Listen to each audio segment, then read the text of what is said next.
Bonjour à toutes, bonjour à tous, bienvenue dans l'OM au café. On se retrouve pour une petite discussion entre nous. Voilà, on est bien, on est ensemble ce matin sur le Phocéen. Voilà, on va discuter de ce que vous voulez. Voilà, ce matin c'est quartier libre. On va revenir peut-être un peu sur la Gambardella aussi parce que c'est vrai que c'est une sacrée performance de nos jeunes Olympiens.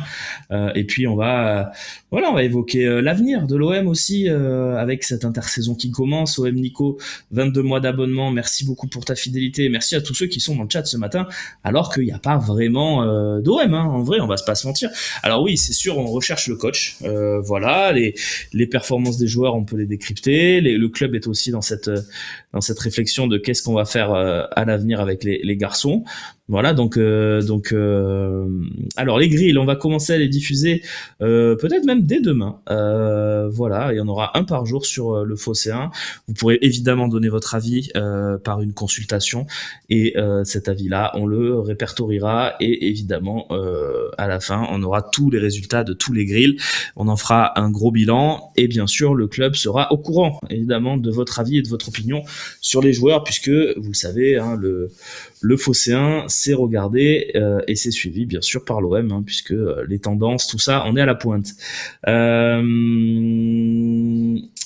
Salut à vous dans le chat, en tout cas. Ça sent mauvais pour Rez qui se dirige. On va commencer par les coachs, si vous voulez. Je vois plusieurs messages là-dessus. Qu'aucun de sort, Arsène Larsen notamment, qui se dirige vers Nice. J'espère qu'on va réussir consistant, sinon ça va être compliqué. Alors, les coachs. Déjà, Nice, c'est pas fait pour Francaise.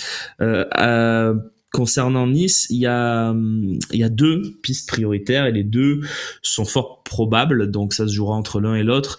C'est Hez et Genesio, donc c'est deux tendances différentes, deux coachs qui ont été meilleurs entraîneurs de Ligue 1 ces dernières années. Donc pour ce qui est de tout ça, on va suivre avec attention parce qu'évidemment, Genesio n'est pas dans notre shortlist, mais Hez peut à un moment donné y avoir été ou y entrer. Donc on va suivre ça de près. En plus, Francaise à Nice, ça peut faire des choses très jolies. Donc ça peut devenir aussi une équipe qui va nous concurrencer sur les prochaines saisons. Donc on va suivre ça de très très près. Concernant l'Olympique de Marseille, toujours deux pistes qui, à mon sens, et selon les petits bruits que j'ai à droite à gauche, toujours deux pistes qui semblent pas prioritaires, mais en tout cas, ou alors la priorité est bien cachée, ce qui est possible aussi, parce que sur les coachs, tu vois, Tudor, on l'a pas vu venir une seconde, par exemple, donc ça peut aussi être un truc hyper bien bossé en sous-marin.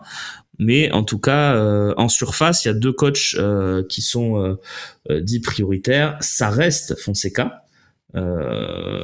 parce que Fonseca c'est totalement possible. Il va certainement quitter Lille, semblait se diriger vers le Milan AC, mais le Milan AC, il y a quand même des supporters qui font grève pour pas qu'il y aille. Donc, notamment en raison de son parcours à la Roma qui était pas brillantissime. Donc, ça peut rouvrir la porte côté marseillais. Donc, on va suivre ça de très très près. Et puis, le deuxième, c'est Conceição, qui est sur le départ de Porto, qui vient de gagner son premier titre, le premier titre de l'ère Villas-Boas en remportant la Coupe du Portugal avec le Porto, mais du coup qui est probablement sur le départ. Donc euh, voilà, on va voir. Ça reste les deux coachs prioritaires. Après, le truc, c'est que c'est difficile. Effectivement, hein, Fonseca, il y a une concurrence du Milan AC et c'est possible qu'il y aille. Ouais, si en plus, oui, j'ai vu qu'il y avait des avancées côté Milan pour Fonseca, que c'était quasiment fait. Malgré tout, Romano annonce Fonseca à Milan à l'instant. Ah ben écoutez, tiens, bon, on va missionner Loïc Lachaud pour qu'il nous envoie ça sur le Phocéen très rapidement pendant l'émission, parce que évidemment, si c'est le cas, c'est une breaking news, parce que Fonseca reste un coach qui nous intéressait grandement. Donc je vais vérifier ça tout de suite quand même. Il faut toujours vérifier, même si vous êtes brillant et que vous avez la plupart du temps l'info en direct, parce que voilà, vous êtes hyper connectés. Et c'est ça aussi la génération 2024. Hein. On est tous hyper connectés, donc on a toutes les infos qui tombent en même temps. Mais on va voir ça. Fabrizio Romano, donc, qu'est-ce que ça nous dit ça. Paulo Fonseca, effectivement, il l'annonce, donc on va voir. Ah, ils ont dit que c'est pas fait. Alors il dit quand même devrait être conclu prochainement, comme prévu. C'est pas encore signé, mais voilà, Paulo Fonseca jusqu'en juin 2026, 2 ans. L'accord devrait être conclu prochainement, comme prévu. Donc il dit en fait que c'est toujours la tendance à Milan, mais que c'est pas signé encore. Donc restons vigilants. Mais c'est vrai que ça se fait, ça se fait. Bass Singer, 11e mois d'abonnement. Merci à toi. Ok. Donc du coup Fonseca se dirigerait vers Milan. Mais c'est en fait quand c'est Sao, c'est aussi important de suivre parce qu'il y a beaucoup de clubs qui vont changer d'entraîneur. La question c'est qui va prendre en main qui va ouvrir ses portes à Conceição, qui est pourtant un entraîneur qui a une certaine hype sur le marché, mais qui a pas forcément encore trouvé le club qui va le prendre. Donc voilà, le Bayern va prendre à la surprise générale un compagnie. Peut-être qu'à City ça va bouger, donc on verra. Je vois pas Conceição aller à City. Donc le West Ham a trouvé son entraîneur avec Lopetegui. Il y a plus tant de clubs que ça, puisque le Barça a aussi pris son nom m'échappe, Hansi Flick, bien sûr. Donc Conceição pourrait aussi se dire bah écoute, l'OM ça reste un projet qui est intéressant, pourquoi pas. Moi je trouve que ça serait incroyable qu'on arrive à avoir Conceição dans la situation où on est actuellement, parce que ça reste un coach vraiment bien hein, sur le marché actuellement, et que arriver à le prendre sur une saison où t'as pas de Coupe d'Europe, ça serait quand même pour moi ça serait presque fantastique. Parce que j'ai peur qu'on se retrouve avec des seconds couteaux, moi, au final. Mais vraiment, quand c'est ça serait Fatih Terim. Ah, Fatih Terim, c'est un peu du passé quand même. Hein. Fatih Terim, c'est pas. Pourquoi pas. Mais bon, je pense que s'il est libre, c'est aussi que il y a des raisons. Chelsea sont sur des coachs qui entraînent en Angleterre. Oui, exactement. Il y a des coachs un peu méconnus qui sont très hype en Angleterre. Même chose pour Manchester United, qui avance aussi sur Tuchel. Donc voilà. Et je vois des messages sur Galtier qui sont contradictoires dans le chat. Hein. Il y en a qui nous disent tout sauf Galtier. Et ils nous disent pourquoi ne pas se rebattre sur Galtier. Mais effectivement, moi, Galtier, c'est pas un truc qui me ferait bondir au plafond de joie, mais c'est quand même, pour moi, ça serait un moindre mal quand même dans cette situation. Galtier qui a été élu 2 fois entraîneur de l'année en Ligue 1, qui a été titré à Lille, titré au PSG, qui a surtout toujours rempli ses objectifs, que ce soit à Saint-Etienne ou à Lille, même à Paris. Hein. Donc voilà, à voir. Je sais que c'est pas... Voilà, si c'est Galtier, je regarde même plus. Ben, chacun fera ses choix. Il n'y a pas de problème. Hein, vous faites ce que vous voulez. Mais bon, moi je trouve que ça serait un moindre mal. J'ai juste donné mon avis, évidemment, et on verra. Galtier ou Bay, il nous faut un Marseille. C'est vrai qu'on parle plus trop de Bay. Est-ce que Bay ça peut être une solution? Je sais pas, parce que y a pas une expérience folle quand même hein, sur les bancs, donc je sais pas. Et Sampaoli. Et Sampaoli, ben je sais pas non plus. Sampaoli, je pense pas. Hein. Il est parti pour des raisons notamment d'ambition, et il reviendrait dans un OM qui se trouve à la même place que quand il est revenu. Il faudrait tout refaire, mais pourquoi pas hein. Que penses-tu de Raoul je sais pas, j'ai pas d'avis sur Raoul, sinon que ça a été un joueur magnifique, mais peut-être.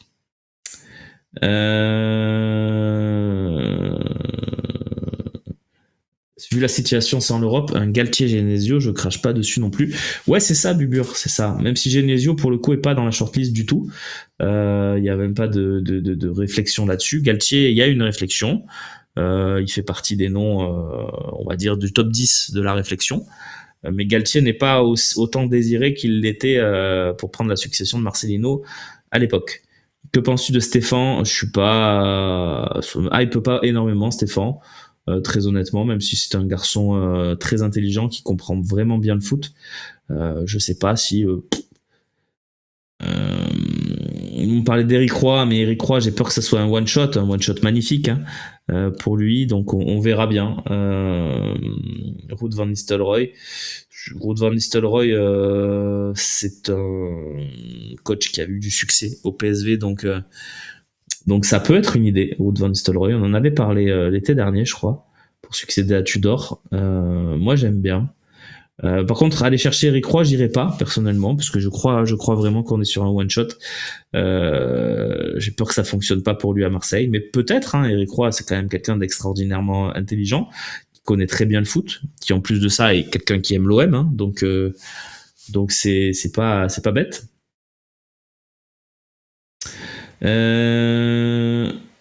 L'entraîneur de Fluminense, je sais pas, Mikoulou, je sais pas qui c'est. Entraîneur français, je trouve qu'on sous-estime Montagnier. Oui, c'est sûr. Après, il faut penser aussi OM. Faut penser à prendre un gars qui a l'aura suffisante pour coacher l'OM. C'est pas toujours évident. Il y a Furio qui nous dit concessant, vous n'allez pas aimer, toujours 4-4-2, 4-2-4. Tactiquement, on va rester avec des coachs qui meurent avec leurs idées. Si ça gagne pas, j'entends déjà les pourquoi on joue pas en 5-3-2. Ouais, après, Gasset a très peu joué avec une défense à 5 finalement. Gasset a aussi beaucoup. D'ailleurs, le Gasset qui a fonctionné, c'était le 4-4-2 contre Villarreal. Donc moi, ça me dérange pas. Si c'est bien fait, un beau 4-4-2, c'est très bien. En plus, ça permettrait à Aubameyang, s'il est toujours là, de pas être esselé sur le front de l'attaque. Il y a beaucoup d'avantages. Maintenant, faudrait trouver des ailiers. C'est vraiment le principal problème de l'OM cette saison, c'est des ailiers. À part Ismaël Assar, qui était pas dans une grande saison, on n'avait aucun joueur capable de jouer sur les côtés. Donc voilà.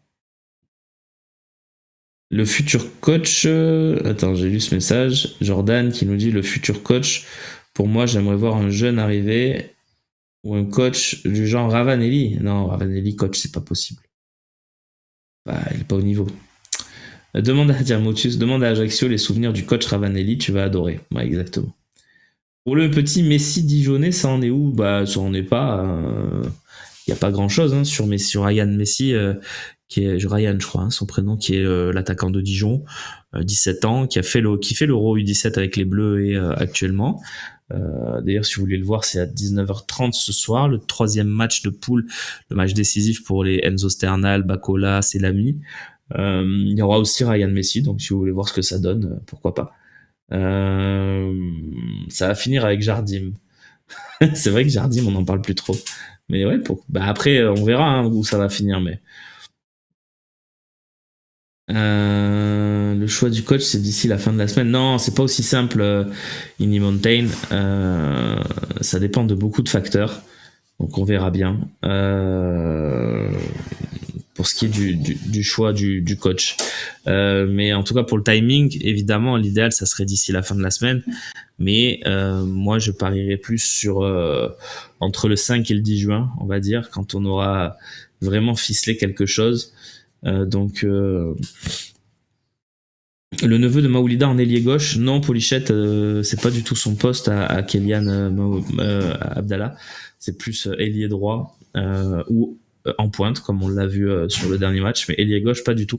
D'autant qu'il est gaucher. Donc c'est intéressant d'avoir sa patte gauche qui rentre vers l'intérieur. Est-ce qu'il y a un talk ce soir? Non, les talks c'est fini pour cette saison. On retrouvera les talks dès le début du mois de juillet avec les Mercatalks bien sûr, et puis les talk shows qui reprendront en même temps que la saison. Donc il n'y a pas de talk ce soir. Par contre, vous avez les grilles qui arrivent sur le Fossé dès demain. Voilà, donc je me demande finalement si Paladino ça serait une si mauvaise idée que ça. Bah, Paladino, c'est l'idée, elle ressemble beaucoup à l'idée Tudor. C'est-à-dire que tu vas chercher un coach qui a quasiment aucune référence de coach, mais qui a des idées fortes. Donc, alors les grilles, les amis, sont déjà tournés en fait. Ça a été tourné et ça sera monté et proposé joueur par joueur ces prochains jours. Voilà. Des explications ou des nouvelles. Je vais relire. Des explications ou des nouvelles sur les non-signatures, prolongation des jeunes Sternal & Co. On l'a déjà dit dans l'émission, je vous invite à vous refaire la 3e mi-temps de la finale de la Gambardella. On s'était régalé, c'était une très belle émission avec Bastien, Idriss, Slim et moi-même. Et en fait, Sternal est pas en fin de contrat. Sternal et Bacola, il leur reste 1 an. Ils sont en fin de contrat, mais il y a une option activable par le club d'1 an. Donc ils vont rester à l'OM la saison prochaine. Là, donc il n'y a pas une urgence absolue, une urgence vitale. Maintenant, il va falloir trouver un moyen de leur proposer quelque chose de concret dans les prochains mois, et c'est là que ça va se jouer. Il n'y a vraiment pas d'urgence vitale, en tout cas pour ces joueurs-là. La Véronée OM, salut Ron, désolé du retard, vous avez parlé de quoi? On a un peu parlé des coachs, notamment. La réunion avec Longoria, c'est pour quand? Je pense que tu fais référence à une conférence de presse de fin de saison de Pablo Longoria, qui a eu lieu chaque saison, et qui, cette saison, visiblement, n'est pas prévue pour l'instant. En tout cas, on n'a rien reçu en ce sens au Phocéen, donc il n'y a pour l'instant pas de prédiction, c'est pas prévu en tout cas pour la conférence de presse de fin de saison de Pablo Longoria. Sais-tu pourquoi on n'entend jamais parler de club satellite pour l'OM? C'est une bonne question, Firecube ou Firecube, je sais pas. Moi aussi, j'aimerais bien qu'on ait un club pas satellite, parce que j'aime pas l'expression. Ça voudrait dire que McCourt achète un deuxième club, et etc. Moi, j'aime pas la multipropriété. Je préfère mettre tous mes œufs dans le même panier. Par contre, qu'on ait un club partenaire, ça c'est quelque chose de très envisageable. Et je sais pas pourquoi on le fait pas. Dans notre histoire, on l'a quasiment jamais fait. Mais c'est vrai qu'avoir, par exemple, tu vois, il y a Martigues qui monte en Ligue 2. Tu vas peut-être leur prêter le Vélodrome jusqu'à la fin de l'année. Pourquoi tu mets pas en place un partenariat durable sur les joueurs? C'est-à-dire que s'il y a un très bon joueur à Martigues, l'OM a la priorité, par exemple, en cas de transfert. Tu peux aussi envisager de prêter des joueurs à Martigues. Enfin voilà, je me demande pourquoi on met pas en place ce partenariat. Effectivement, c'est quelque chose qui me surprendra toujours. On avait un peu avec Ajaccio et Nîmes, un peu, Nico, un peu, mais c'était pas ultra développé non plus. Longoria ne pourra pas faire de conférence de presse avant d'avoir une annonce ferme sur le nouveau coach. C'est possible, Michel De Wolf. C'est possible. Mais il l'avait fait l'année dernière, alors qu'on savait qu'on perdait Tudor.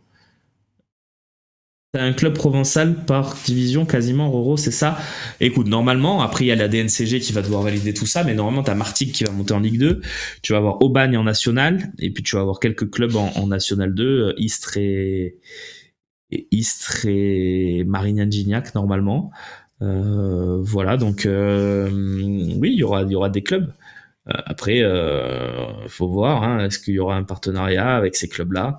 Je trouve que ça serait intelligent, soit avec Martigues, soit avec Aubagne, pour pouvoir prêter des jeunes, justement, pour leur permettre de grandir.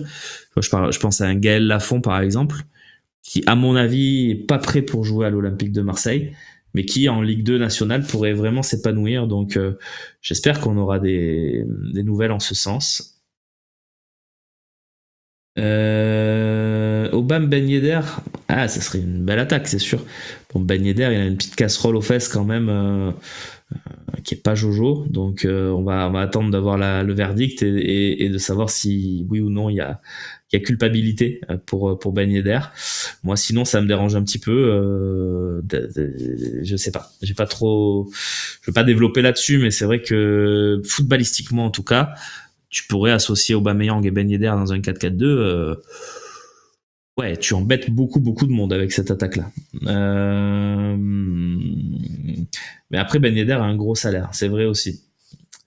C'est ça, Judy Bissa. Ben Yedder qui reçoit les centres de Benjamin Mendy.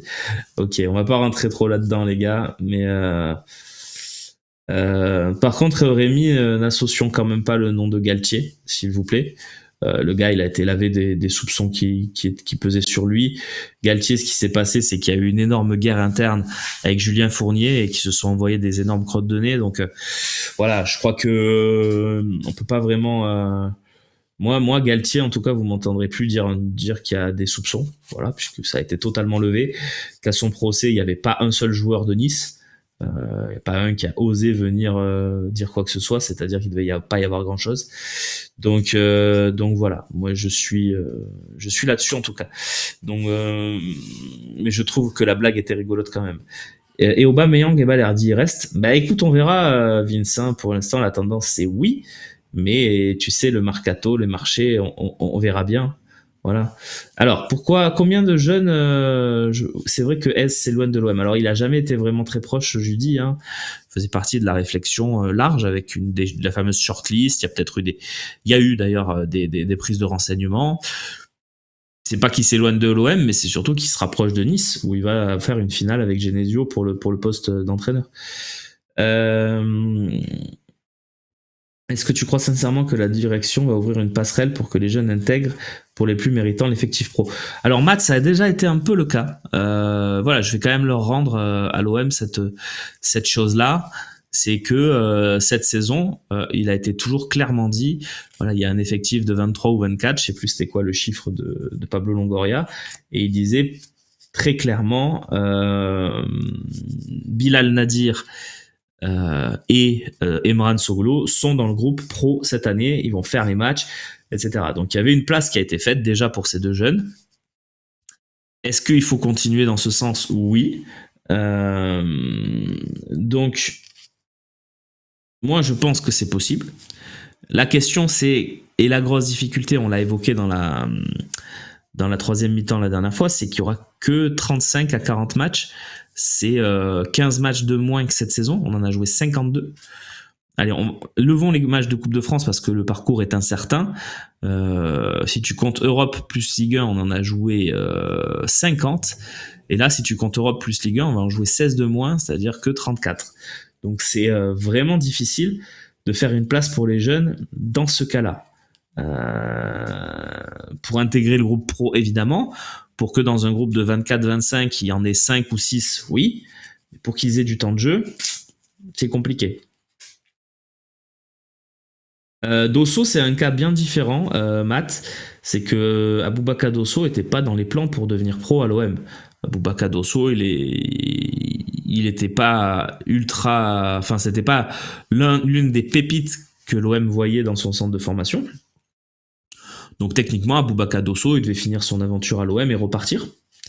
Le truc, c'est que il a crevé l'écran Gambardella et que nous, on a vu, moi je me mets dedans, que leur Gambardella cette année et que c'est un joueur qui a été excellent. Donc forcément, c'est un des artisans principaux de la Gambardella. Hein. Donc forcément, cette presta peut aussi redistribuer des cartes. Mais Dosso, c'est pas Sternal. Sternal est programmé. En tout cas, l'OM va tout faire pour que Sternal il atterrisse en pro à l'OM et qu'il y fasse qu'il y perce. Pour le coup, Dosso, c'est pas du tout le plan. Maintenant, est-ce que Aboubakar Dosso peut profiter des circonstances d'un prêt enfin de Simon Ngapando Etembu qui vient de prolonger 2 ans alors qu'il était en fin de contrat? Si Simon est prêté, est-ce qu'on peut pas faire du petit Dosso le 3e gardien de l'Olympique de Marseille? Ça, c'est quelque chose qu'il faut envisager. Donc, à voir. Tu nous parles du petit Clément, le petit Mathis Clément, effectivement, le Riadex, il a crevé l'écran sur cette finale, il a été très bon. Le truc, c'est qu'il n'est pas toujours très bon, d'après ce qu'on nous dit, qu'il a un parcours en dents de scie, et que lui aussi n'est pas forcément dans les gars qui étaient prévus pour l'avenir à l'OM. Il va même quitter le club normalement dans les prochains jours. Et sur son parcours à l'OM, c'est logique. Ce qu'il y a, c'est que cette finale, il a vraiment montré des choses. Mais comme ça peut être le cas d'un joueur épisodiquement. Donc, non, clairement, les jeunes qui ont... les jeunes pour qui il y a un vrai plan dans l'effectif actuel, c'est les 3 internationaux, c'est l'ami Bacola et Sternal. Pour qui il y a un vrai plan, Gaël Lafont, qui a déjà signé pro. Kélian Abdallah, qui n'était pas forcément dans les plans, mais qui sur les 3 derniers mois a intégré le groupe pro, a fait des bancs, a même rentré en Ligue 1 et a porté l'équipe sur son dos offensivement pendant l'absence des trois internationaux. Donc eux, ils sont clairement dans les plans. Kélian Le Pironec, c'est pas à exclure non plus parce qu'il a un potentiel qui est quand même important. Même si je trouve qu'il y a quelques lacunes qu'il va falloir gommer et que ce ne sera pas pour cette saison. Peut-être qu'avec une dernière saison pour lui, où il peut tout exploser l'année prochaine, ça peut faire partie des garçons qui peuvent être suivis de très près. Les défenseurs, pour l'instant, je pense qu'il n'y a pas de plan. même pour Paolo Trigano qui a été très bon, à moins d'en faire un 5e ou un 6e dans une hiérarchie et que tu élargisses le groupe à 26-27 joueurs. Je pense que pour l'instant il n'est pas prévu que Trigano ait un rôle, Anthony du Morbihan, ni la Vérone OM, voilà, même s'il a été très bon, hein. Donc on va voir. En tout cas, c'est une belle génération. Et voilà, Dosso était pas prévu non plus. Donc, en vrai, il y avait 5 joueurs qui étaient dans les plans. 4 même. Lafont, Selami, Bakola, Sternal. C'est greffé Abdallah et de fort belle manière. Puis là, maintenant, la question va se poser sur des gars comme Dosso, qui a été intéressant. Voilà. Le jeune de Nancy avec des lunettes est à surveiller. C'est vrai qu'il a été très bon. Comment s'appelle-t-il déjà? Bismarck Adoma. Ouais, je connaissais pas ce garçon. C'est vrai qu'en plus son style est très particulier et il a un vrai potentiel également de footballeur. Il faut les signer, les prêter en Ligue 2. Bien sûr, Mr. John, ça serait l'idéal. Le truc, c'est que Sternal, est-ce que physiquement, il peut supporter la Ligue 2 à 16 ans? Je sais pas. Pour moi, il est un peu jeune et pas prêt physiquement pour faire ça. Kola, c'est une autre histoire. Est-ce qu'à 16 ans, t'as le droit d'être prêté en Ligue 2? Ça aussi, il faudrait creuser. Voilà, moi, je trouve qu'il y a des très belles choses. Je pense que celui qui est vraiment le plus proche d'être prêté en Ligue 2 ou en National, ça peut être Gaël Lafont. Vraiment, j'espère qu'il y aura des plans pour lui dans ce style-là. Parce que je le dis, je le vois pas, je ne vois pas Gaël Lafont s'imposer dès la saison prochaine à l'Olympique de Marseille. Donc, ça me paraît compliqué. Non, mais Trigano, attention, hein, voilà, c'est les matchs comme celui de samedi, ça peut bouger des lignes. Il a été très bon, donc Lafont, il a 1 an de plus que Sternal, Bakola et Selami, donc qui eux sont de la génération 2007. Lafont est 2006, donc Lafont il vient d'avoir 18 ans, je crois. Donc Lafont il peut partir en prêt, c'est peut-être même le plan, il a déjà signé pro. D'ailleurs tu peux pas faire partir en prêt des gens qui n'ont pas signé pro. Donc voilà. Quelle frappasse de dingue Lafont en finale de la Gambardella. Tout à fait. Muguet a raté son prêt à Dunkerque. Je ne sais pas pourquoi. Honnêtement, c'est une bonne question. Je crois qu'il s'est blessé à un moment et qu'il a jamais vraiment réintégré les plans, mais il a raté son prêt, comme la plupart des Olympiens ont raté leur prêt. Amavi a raté tout son prêt, sauf un coup franc à la dernière journée sur son 2e match. De la Fuente, c'était pas brillant en Ligue 2 espagnole. Lirola a un peu joué, mais n'a pas été extraordinaire. Il a même plutôt beaucoup joué, mais il n'a pas été extraordinaire. Non, les prêts n'ont pas été brillants cette saison à l'Olympique de Marseille. Martigues, ça serait bien pour Lafont. Je suis totalement d'accord, Anthony. Après, il faut voir. Est-ce qu'il y aura l'opportunité? Est-ce que Martigues a envie de se renforcer avec un jeune de l'OM aussi pour l'échéance qui les attend? On verra bien. Cordo lui-même a dit que les jeunes étaient au-dessus du lot physiquement. Oui, il parlait du collectif. Alors, qu'est-ce qu'il y a? Gérard, je vais le lire ton message. Pour ce qui je vais d'abord dire le physique, c'est plutôt collectif, et des joueurs comme Dobenfeld, comme Trigano, comme le Pironek, des gars qui ont vraiment eu du coffre et qui ont montré des qualités physiques. Après, on parle des garçons comme Sternal, physiquement, il est fit, il est rapide, il a aucun problème d'endurance, mais il doit peser 60 kilos, même pas. Donc pour moi, la Ligue 2, c'est peut-être le championnat physiquement le plus dur. Je le vois pas s'imposer en Ligue 2, mais je peux me tromper. Et Vitinha aussi, effectivement, a raté son prêt. Vous, les journalistes, alors c'est Gérard, je vais le lire, je lis tout. Vous, les journalistes du Phocéen, vous mettez la pression à l'OM pour savoir qui va être le coach. Longoria peut nous bananer 6 mois comme ça. On a un fan de Pablo Longoria dans le chat. Écoute, je vois pas pourquoi on mettrait la pression à l'OM. Nous, on est journalistes. On va pas mettre la pression. C'est pas notre rôle. Par contre, dire qu'il y a des dysfonctionnements, les signaler, les mettre en avant, etc., ça oui. Mais on va pas mettre la pression. Enfin, voilà, je comprends pas le message. C'est pas à nous de mettre la pression. Si vous voulez mettre la pression, vous allez devant la commanderie, vous mettez des banderoles, vous chantez. Voilà, c'est plus les supporters qui doivent mettre la pression. C'est pas nous, on est là juste pour les journalistes, c'est juste des relais en théorie d'information. Alors on peut bien sûr appuyer là où ça fait mal parce que c'est le plus important dans notre club, c'est vraiment de faire progresser le club.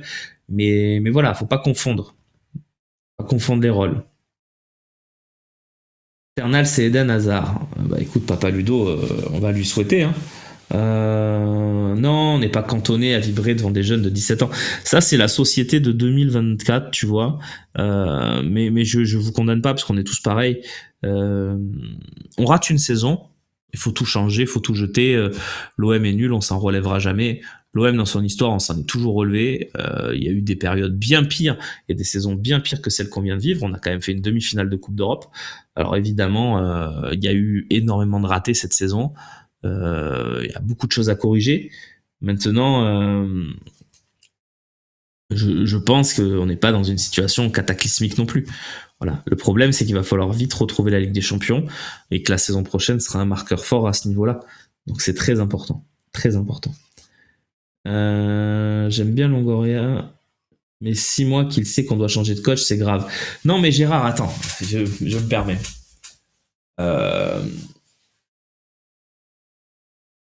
Tu ne peux pas ficeler un coach dans la situation actuelle de cet été. Le truc de Fonseca, par exemple, bien sûr, l'OM l'a contacté en avril ou en mars pour la saison prochaine. Ils lui ont transmis une offre de contrat. J'explique, à mon avis, comment ça s'est passé. Fonseca, il leur a dit, bon, ok, sur le principe, le contrat me plaît, pourquoi pas. Maintenant, j'ai envie de finir la saison à Lille et j'ai aussi envie de voir les opportunités du marché. Parce que le marché il est très mouvant sur les coachs cet été. Il y a beaucoup de clubs, énormément de clubs qui changent d'entraîneur. Donc Fonseca, il se dit peut-être que l'OM, c'est pas le meilleur club où je peux atterrir. Donc il se dit voilà, j'ai l'offre de l'OM, c'est très bien, je vais temporiser. Donc finalement, s'il va au Milan AC, enfin, honnêtement, entre l'OM et le Milan AC, le Milan AC a quand même montré, est quand même champion d'Italie il y a 2 saisons. Ils ont montré des choses qu'on n'a pas montrées dernièrement. Donc moi, je comprends qu'ils préfèrent aller au Milan AC. Et donc c'est normal. Et le Milan AC était peut-être pas dessus à ce moment-là. Même chose pour Hez, même chose pour Conceição. Peut-être qu'il y a d'autres coachs qui ont aussi dit non à l'OM parce qu'il n'y a pas de Coupe d'Europe. Tu sais pas. Donc moi dire qu'on se fait bananer, nanana. Je rappelle que Lille a pas son coach, que Nice a pas son coach, que Rennes est en train de se réfléchir s'il continue avec Stéphane ou pas. Qu'on est le 27 mai. Et que le prochain match de l'Olympique de Marseille, c'est le 17 août. Donc c'est dans 3 mois. Donc il n'y a pas d'urgence, les gars, il n'y a pas d'urgence. C'est ça qu'il faut comprendre.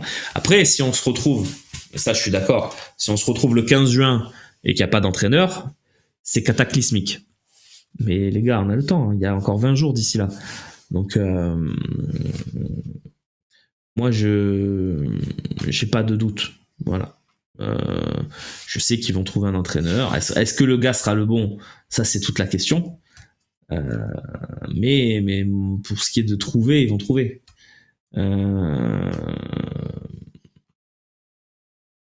Pouvez-vous prochainement faire un édito des joueurs en fin de contrat abordable pour l'OM?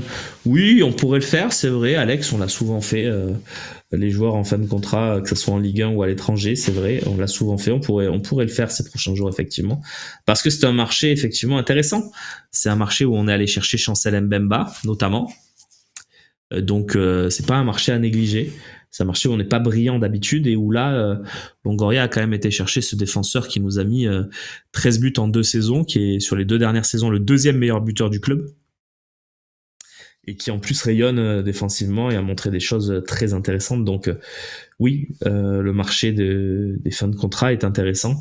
Après, prendre pour prendre, je trouve que ça sert à rien. Prendre un profil comme Chancel Mbemba, bravo l'OM. Tac. Allez, j'avance, j'ai pris beaucoup de retard. Ouh là là, j'ai pris beaucoup de retard.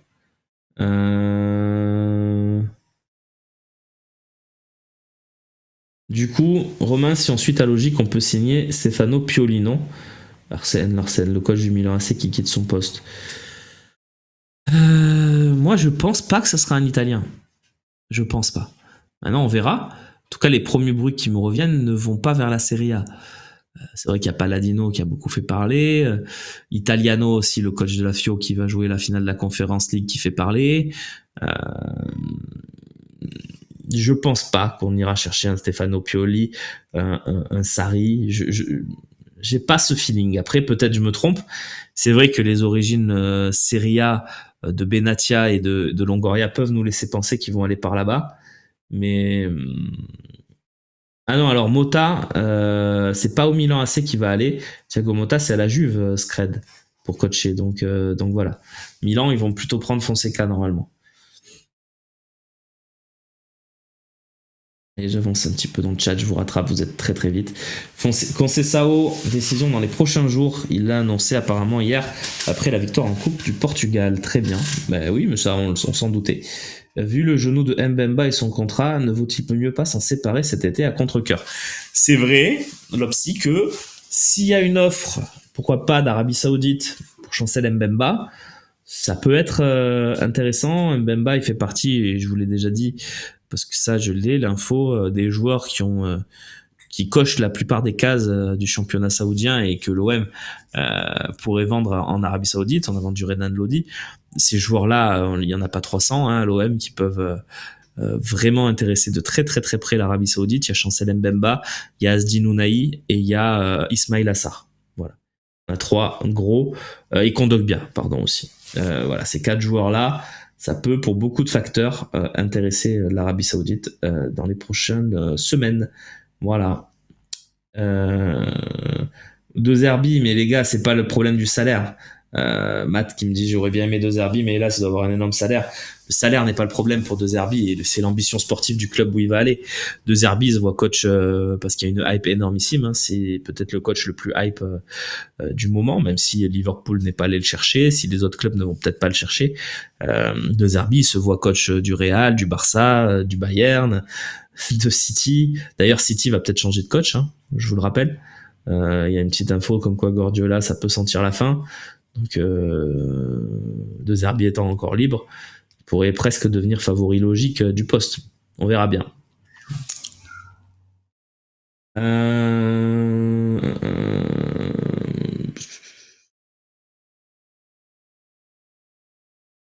Le message Mantis, c'est un peu abusé.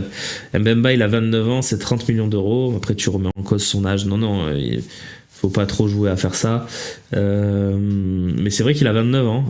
Donc, oui, moi j'étais plus sur 20 millions parce que plus qu'un an de contrat. Mais effectivement, pourquoi pas. Tu penses vraiment qu'on va faire partir Ounahi? Je ne sais pas. Je ne sais pas parce qu'Ounahi, il a un passé avec Benatia qui les lie très fort, tous les deux. Donc, est-ce que... Oui, il y a Aubameyang aussi qui peut plaire à l'Arabie Saoudite, bien sûr, Naïm, effectivement. Comment j'ai pu oublier de citer son nom? C'est le cas. Bien sûr. Que penses-tu de Marcelo Gallardo? Bah écoute, moi déjà, j'en pensais pas grand-chose quand il était en Argentine. Maintenant qu'il est libre, bah écoute, ça peut redevenir une idée parce que l'OM l'avait vraiment dans son viseur en juin dernier, mais bon, je sais pas, parce qu'il nous avait quand même mis un sacré râteau au dernier moment, lui aussi, donc compliqué. Tic. Est-ce que ce qui s'est passé avec Marcelino et les supporters peut mettre des bâtons dans les roues pour l'entraîneur? Non, parce que Inni Montaigne, il ne s'est rien passé entre Marcelino et les supporters. Les supporters s'en sont pris très fort à Longoria et son équipe. Marcelino a vu ça, peut-être qu'on lui a un peu dit que ça allait être compliqué pour lui et que il a préféré prendre ses valises. Romain, les messages, j'aime bien Papa Ludo. As-tu bossé sur la vente OM? Et que penses-tu de la création FRSA? Donc France et Arabie Saoudite. Alors, je suis de très très très loin cette histoire. Déjà, Papa Ludo, rappelez que tu fais référence à quelque chose qui était donc UK SA qui avait été créé avant qu'ils achètent Newcastle, les Saoudiens. Donc je sais à quoi tu fais référence. Maintenant, en France, il n'y a pas que l'OM, déjà. Premier point, les Saoudiens sont plus proches de Monaco que de l'OM ces dernières semaines. C'est ce qui se dit dans le milieu. Il y a d'autres clubs qui peuvent intéresser les Saoudiens en France. Il n'y a vraiment pas que l'OM. Donc déjà, pour moi, c'est pas un indice que ça va finir à Marseille. Et deux, ça peut aussi être un truc qui est créé comme ci, comme ça, qui veut rien dire aussi, tu vois. Il y a d'autres business en France, il n'y a pas que les clubs de foot pour le marché saoudien. Après, c'est sûr que c'est intriguant. Évidemment, ça donne un argument de plus pour ceux qui veulent penser que ça va se faire. Voilà. Moi, j'ai pas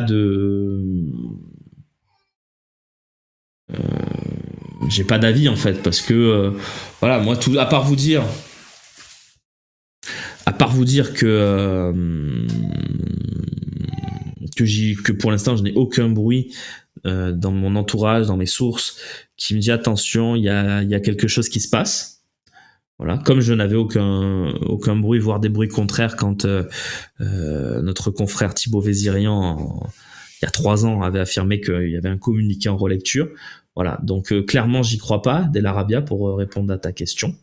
Del Arabia, pardon, pour répondre à ta question. Donc voilà, on en est là.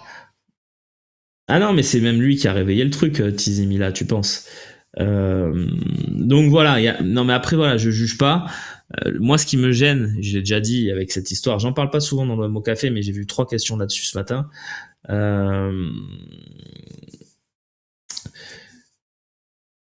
Le truc, c'est que moi, ça me gêne pour les supporters qui se sont fait matrixer, entre guillemets, même si j'aime pas ce terme, mais qui maintenant ne voient plus que ça.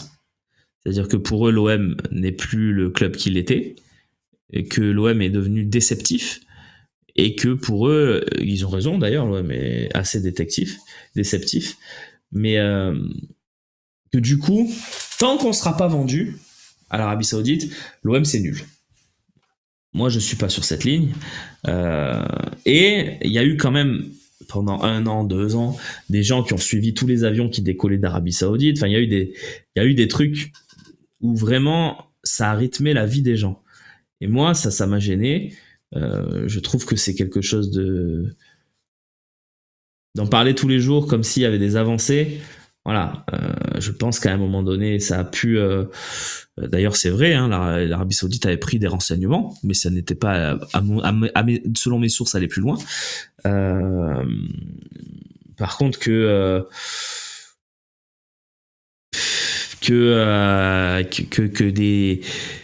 des gens influents de Marseille continuent à gêner le club avec tout ça, je donnerai pas de nom, bien sûr.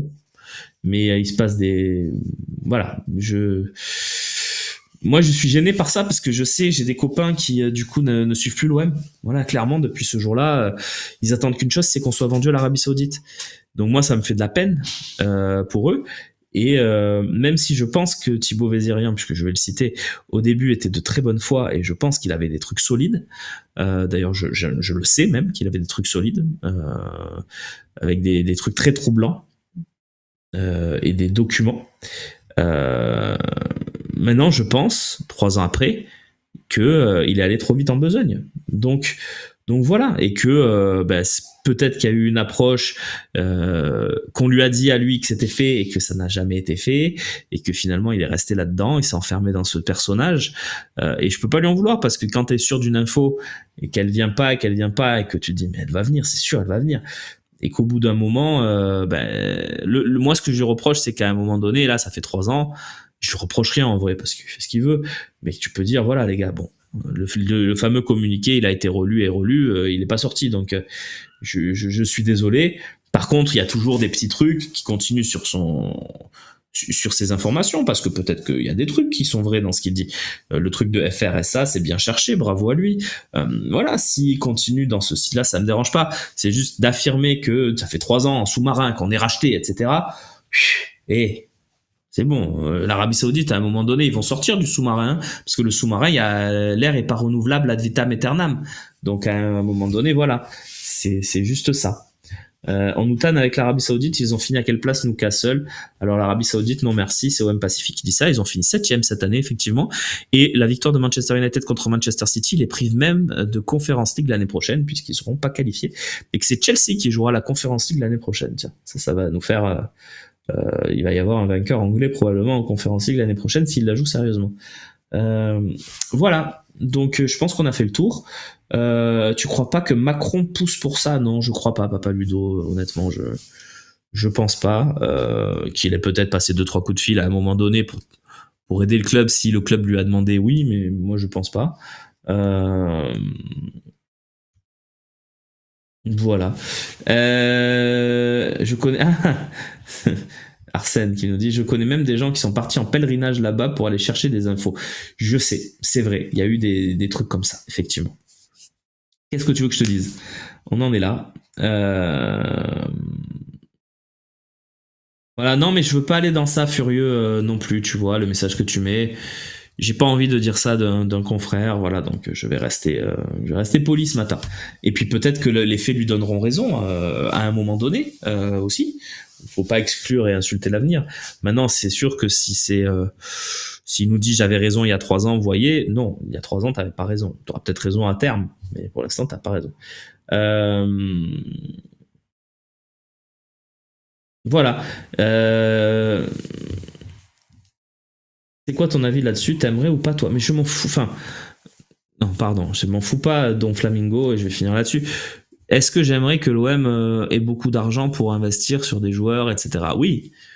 Est-ce que j'aimerais... Il y a plein de questions à laquelle je répondrai oui à cette question. Est-ce que j'aimerais qu'à l'extérieur, l'OM joue en vert, comme ça a été le cas de Newcastle? Non. Voilà, parce que c'est pas notre tradition, c'est pas notre histoire. Et est-ce que si ça se passait, il y aurait pas le feu au club avec les supporters, etc. Donc moi, je suis toujours un peu circonspect face à cette rumeur-là. Je ne suis pas persuadé que ça soit une super nouvelle. Après,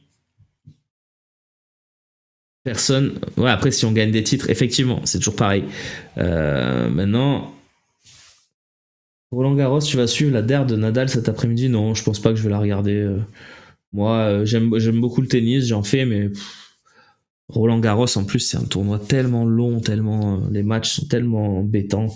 Bref, c'est juste pour répondre à la question. Je vais peut-être jeter un œil, mais bon, je suis plus à regarder les résultats en fait que de regarder les matchs en eux-mêmes en ce moment. Un peu sous les matchs de tennis, c'est long. Euh, Dortmund, ils ont pas des milliards, regardez où ils sont. Non, non, mais après, voilà, c'est toujours une question de travail. Et le travail paye. Quand tu travailles bien, l'Ajax, Villarreal qui a été en demi il y a pas si longtemps, l'Atalanta qui a été en quart, Leipzig qui est allé en demi. Euh, le travail paye. Le travail paye. Après, il faut bien travailler. Il faut qu'il y ait une saison où les planètes s'alignent. Euh, voilà, on parle de tout, Jérôme. Tu peux poser une question. Il reste 1 minute, donc tu peux poser la question que tu veux. Euh, ouais, le FC Séville qui gagne nombre incroyable d'Europa League. Voilà, donc effectivement, c'est le cas. Lauriadex, une fois tous les... Attends, je vais le lire ce message. C'est message... Ouais, une fois tous les 15 ans, répond à Papa Ludo. Une fois tous les... Je sais pas, j'ai pas suivi. Quoi, les Yankees? Vous me posez toujours la question sur les Yankees. Il n'y a rien de prévu pour les Yankees pour l'instant, les gars, hein. Alors peut-être que ça discute en interne pour un retour des Yankees. Moi, je n'ai pas cette info-là. Voilà, je vous le dis à chaque fois. Ça fait 3 ans que vous me posez la question. Et les Yankees vont revenir? Non, je pense pas. Je pense pas. Alors, dernière fois, les grilles. On commence demain avec un premier grill. Et tous les jours, vous aurez accès, évidemment, à un grill où vous pourrez voter. Alors, il y aura peut-être pas écrit grill, mais voilà, vous lisez les articles du Phocéen, tout simplement. Et dans les articles du Phocéen, il y aura un grill par jour, voilà, sur les joueurs de l'Olympique de Marseille. Donc voilà, vous pourrez voir l'émission. Vous pourrez aussi donner votre avis via une consultation et on récupérera tout ça pour en faire une grosse base de données qu'on transmettra évidemment à l'OM pour qu'ils aient aussi un œil de l'avis des supporters concernant les joueurs du club. Voilà. Allez, je vais la prendre parce que tu me l'as posé beaucoup, Arsène. Romain, si tu gardes Harit l'an prochain, tu le mets à quel poste? Je le mets sur le banc en doublure. Voilà, que ça soit plutôt une doublure dans un 4-2-3-1 ou dans un 4-4-2 si tu veux jouer avec un second attaquant. Moi, je veux le voir dans la zone offensive, même s'il a pas des très bonnes stats. Peut-être sur le côté, mais bon, je le mets pas titulaire en tout cas. Voilà, pour répondre à votre question. Euh... quoi Non, c'est pas au hasard, on va réfléchir, mais ça sera pas non plus par l'ordre des notes. On verra bien. Et Sarr, je le mets où? Sur le côté. Moi, Sarr, Bika, selon l'entraîneur, je pense qu'il va être très utile. Alors, soit en titulaire, soit en remplaçant, ça me dérange pas. Mais si on joue avec des ailiers, je prends Ismaïla Sarr tous les jours dans mon effectif. Je le dis, c'est pas grave, j'assume. Pour moi, c'est un très bon ailier, enfin c'est un bon ailier qui a fait une mauvaise saison, mais je pense qu'Ismaïla Sarr, t'en auras pas trois meilleurs, t'auras pas trois meilleurs ailiers l'année prochaine, quoi qu'il arrive, qu'Ismaïla Sarr. T'en auras peut-être un ou deux, c'est pour ça qu'il pourrait aller sur le banc. Je pense que voilà, les grilles c'est un joueur par un joueur. J'ai jamais la patience, les gars. Eh ouais. Après, on vous proposera certainement aussi un replay total avec tous les grilles, évidemment, dans les prochains jours. Il n'y aura pas de problème. Mais pour l'instant, on va les sortir step by step, joueur par joueur, évidemment. C'est ce qu'on a prévu. Trop gros salaire pour être remplaçant, c'est vrai aussi, Cro. Je dis remplaçant parce que il faut que je donne aussi un avis qui implique tout le monde. Moi, mon avis, c'est que j'en fais un titulaire dans une équipe avec des ailiers. C'est mon avis. Allez, on va conclure là-dessus. De toute façon, les gars, l'OM au café, c'est encore, et ça, vous avez le plaisir de tout ça, il y a encore une semaine d'OM au café. Vous aurez Slim qui sera avec vous demain. Je vous retrouverai mercredi et jeudi. Et Slim sera aussi de retour vendredi pour la DER de la saison de l'OM au café. Voilà, on a pris beaucoup de plaisir encore ce matin ensemble et je vous souhaite une belle journée sur le Phocéen. Voilà, restez connectés et lisez les articles du Phocéen puisque c'est là que ça se passe. Hein. C'est pas sur Twitch. Twitch c'est super, on discute et tout. Mais allez voir le phocéen.fr ou myphocéen.fr, c'est encore mieux puisque c'est le Phocéen sans pub. Et c'est un soutien total pour nous, pour tout ce qu'on vous propose, toutes les émissions, tout ça. Donc allez-y, myphocéen.fr ou lephocéen.fr, bien sûr. C'est la même chose, sauf qu'il y en a un qui n'a pas les pubs, et puis vous pouvez aussi accéder directement aux journalistes en posant vos questions. Et il y aura plein de nouveautés aussi pour myphocéen qui vont tomber. Donc voilà, restez connectés. Je vous souhaite une belle journée, et à très vite, voilà, avec nous pour un nouveau direct. Ça sera demain à 11h avec Slim. Ciao!